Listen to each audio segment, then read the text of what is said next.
नमस्कार दोस्तों, आपका स्वागत है हमारे YouTube channel live video just imagine पर। भगवान श्री राम से जुड़े हर किस्से से लोग परिचित हैं। रामायण के सारे चरित्रों के बारे में भी लगभग सभी लोग जानते हैं। सबको पता है कि भगवान राम के 3 भाई थे, लक्ष्मण, भरत और शत्रुघ्न, लेकिन बहुत कम लोग जानते होंगे कि भगवान राम की एक बहन भी थी जिनका नाम शांता था। रामायण में भी शांता का बहुत कम जिक्र है। शांता इन चारों भाइयों की बड़ी बहन थी। दोस्तों, इस वीडियो में आज हम आपको श्री राम की बहन के बारे में बताएंगे और उनसे जुड़े रहस्यों को उजागर करेंगे।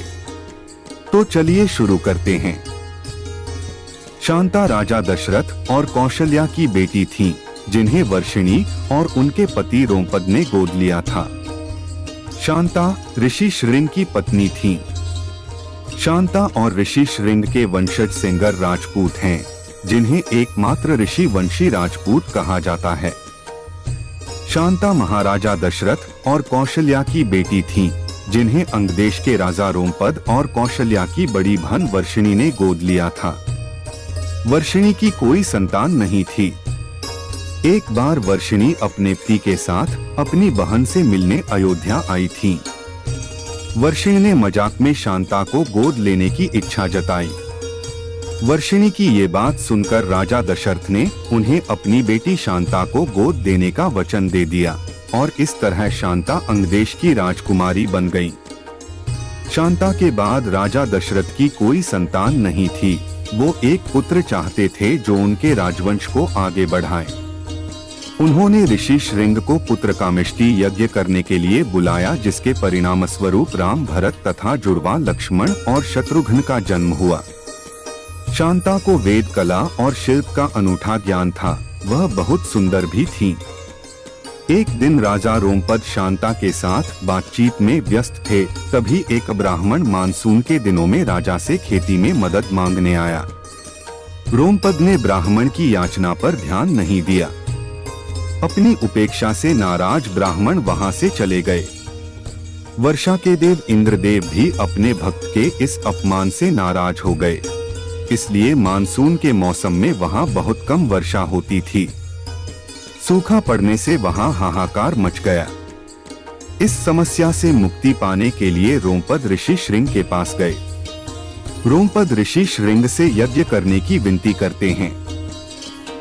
ऋषि श्रृंग के कहेनुसार यज्ञ किया जाता है, जिसके बाद अंगदेश में वर्षा होती है और सूखे की समस्या खत्म हो जाती है। इससे प्रसन्न होकर रोमपद ने अपनी पुत्री शांता का विवाह ऋषि श्रृंग से कर दिया। दशरथ ने अपने मंत्री सुमंत की सलाह पर कुलीन ऋषियों को पुत्र कामेष्टि यज्ञ में शामिल होने के लिए आमंत्रित किया। दशरथ ने ऋषि श्रृंग को खास तौर पर आमंत्रित किया और समारोह में आने के लिए कहा। ऋषि श्रृंग एक महान ऋषि थे। वह जहां भी पैर रखते थे वहां समय पर बारिश, शांति और समृद्धि रहती थी। वहां लोग आनंद में रहते थे। सुमंत ने ऋषि श्रृंग के पास जाकर उन्हें यह यज्ञ कराने को कहा। यज्ञ में आने का निमंत्रण मिलने पर ऋषि श्रृंग ने कहा, मैं अकेला नहीं आ सकता।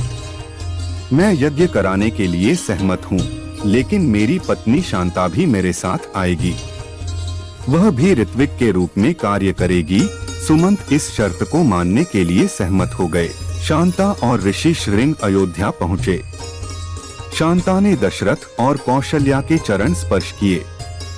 शांता को देखकर राजा दशरथ हैरान थे, क्योंकि वह किसी ऋषि की तरह दिखती थी। शांता ने जहां भी पैर रखा वहां से सूखा गायब हो गया। दशरथ और कौशल्या सोच में पड़ गए कि आखिर यह कौन है। तब शांता ने स्वयं अपनी पहचान प्रकट की। उन्होंने कहा, मैं आपकी पुत्री शांता हूँ। दशरथ और कौशल्या को यह जानकर बहुत खुशी हुई कि वह उनकी पुत्री शांता है, जिसे उन्होंने एक ऋषि को गोद दे दिया था। कहानी का एक और संस्करण है जो टीवी के एक धारावाहिक में दिखाया गया था। इसके अनुसार शांता को किसी को भी गोद नहीं दिया गया था। अयोध्या में एक बार भयंकर सूखा पड़ा था और ऋषि श्रृंग को यज्ञ करने के लिए बुलाया गया था। ऋषि श्रृंग द्वारा यज्ञ किए जाने पर जोरदार बारिश होती है और हर कोई खुशी से झूम उठता है। राजा दशरथ ऋषि श्रृंग को पुरस्कृत करने की इच्छा जताते हैं। ऋषि ने राजा दशरथ की बेटी शांता का हाथ मांगकर वहां सबको चौंका दिया।